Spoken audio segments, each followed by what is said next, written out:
چې مسافر شوي اوس به څه خورې کور د خوراکو د سړکو شونډو سرونه مسافر مه وژنې خاونده ته کور مېرمنه انتظار ورته کوینه او مسافر شلیدلی کټ مالش لیدلی کټ کې ناراضي خوبونه مسافرۍ کې خفه مشئ مسافر خوند د ظلمو سره کوینه مسافر ته شوي خواره زه شم خواره د مور شه چې سفر له دې لېږي د مسافرو کډې رالې زما د یار کډر وستی د رابشینا مسافرۍ نه په خیر رالې اول غېږ درکم که د جېب ولټومه زما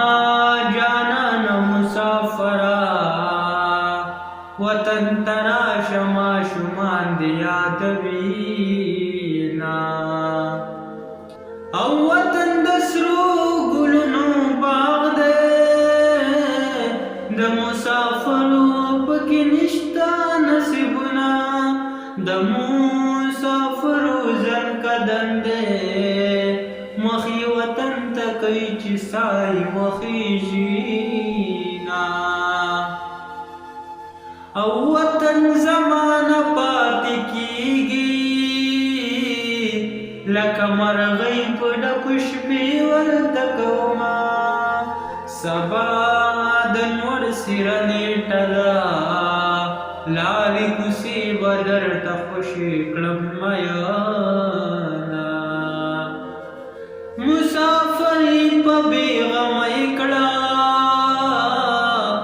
زه پښتنه یم په نامه دې ناسته یمه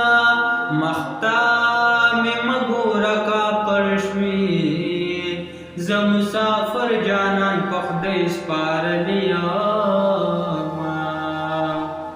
وطن د مور او پلار نه خوږ دی جانانه درې واړه پرېږدم تا سره ځمه راځه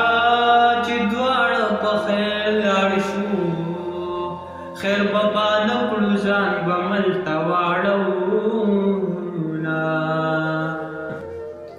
او راځه چې دواړه سره لاړ شو یا به یاران شو یا به تورې خاورې شونه او راځه چې دواړه سره لاړ شو زه به یې ګټم دواړه به یو پلیټ کې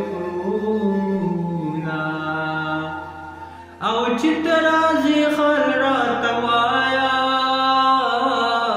راتله دې مرګ دی چې تیاره ناسته یمه زما جانانه بې له تانه په ما ودانه دنیا ورانه دا میینه مسافر سخته خوارې ده سخته دې نشي زما مسافر زنا او زما جانان مسافرا الله دې خپل وطن ترا ولمیانا جانان خپل وطن تراشا که خلق ډیر دی پی ودان دې خپل کورنا ونن می د یار دراتلو ورځ ده د چرپزې به ورته ځان حلالومه او جانانه تور چیلې حلال کا زمونږ کډه ستاسو کلي ته درځینه جانانه تور څادر په سر کا ځان مرور که چې جرګه در ولېږمه او زمون پکلی پسرلی شو